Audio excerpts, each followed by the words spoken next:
Okay, we would like to compute the indefinite integral of a vector valued function, r of t, where r of t is given by the following components: t squared times the natural log of t times the square root of 1 plus t squared, and 1 over 1 plus t squared.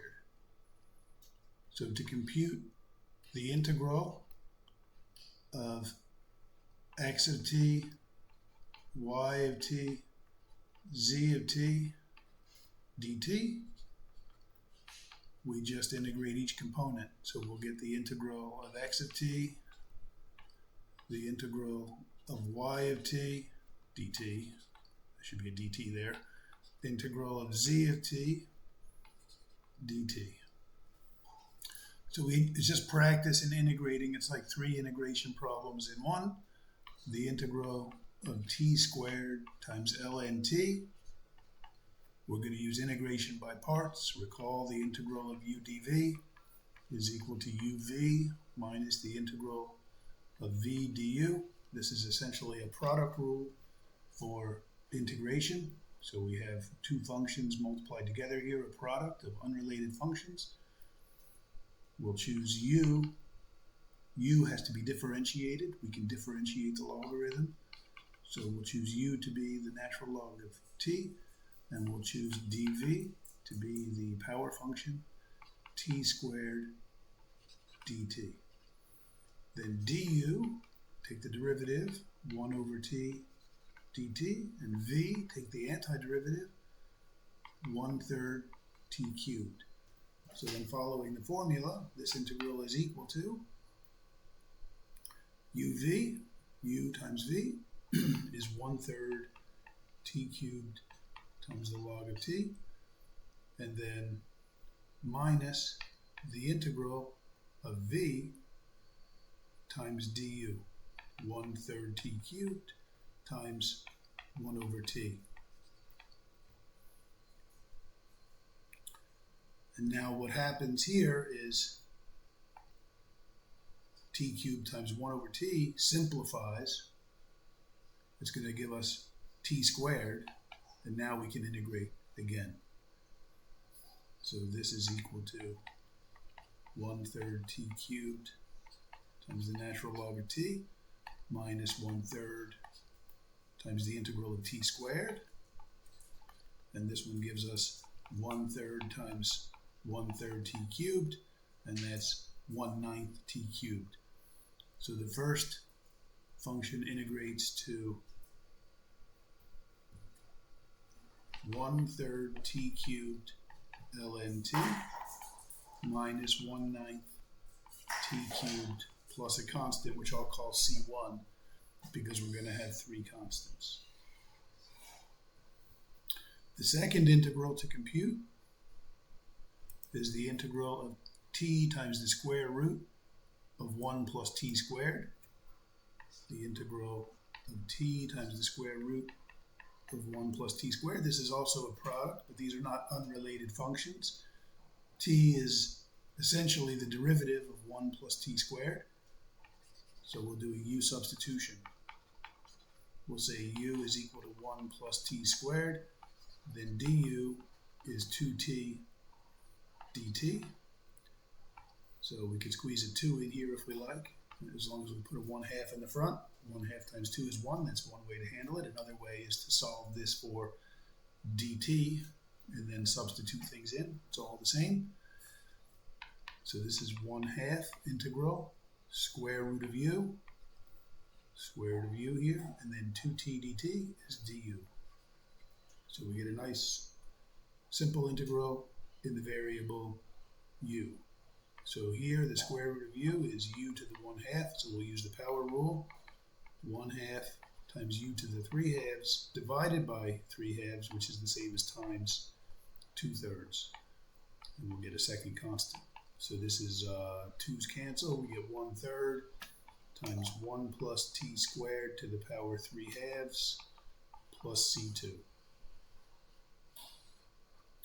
And then the last integral was simply the integral of 1 over 1 plus t squared. And this is a basic integral because the derivative of the inverse tangent of t is 1 over 1 plus t squared. So this is simply the inverse tangent of t plus c3. And now we can write a final answer. We could say that the integral of r of t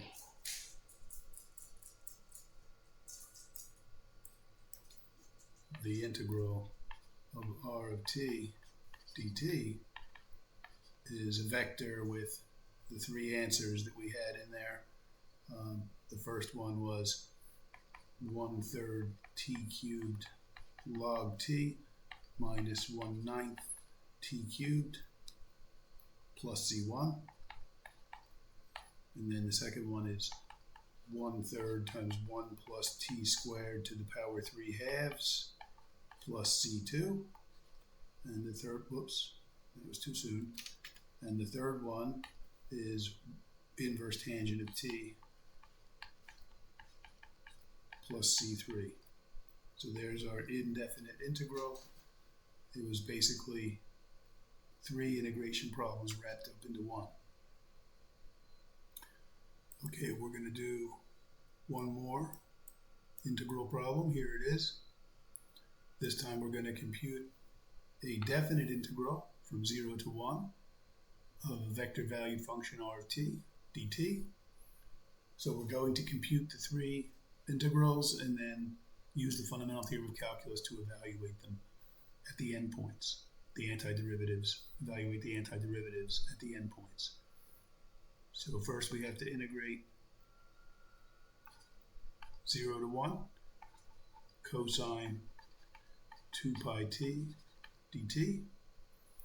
So the integral of cosine of ax dx is 1 over a times the sine of ax plus c.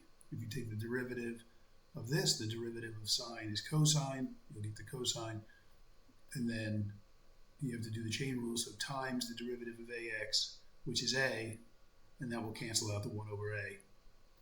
And so we'll get cosine ax. So here it's 1 over 2 pi sine of 2 pi t, and we have to evaluate this from 0 to 1. So plug in 1, so 1 over 2 pi times the sine of 2 pi minus 1 over 2 pi times the sine, plug in 0, sine of 0. And the sine of 0 and the sine of 2 pi are both 0, so this is 0. The second component is the absolute value of t, so we have to integrate 0 to 1 of the absolute value of t dt.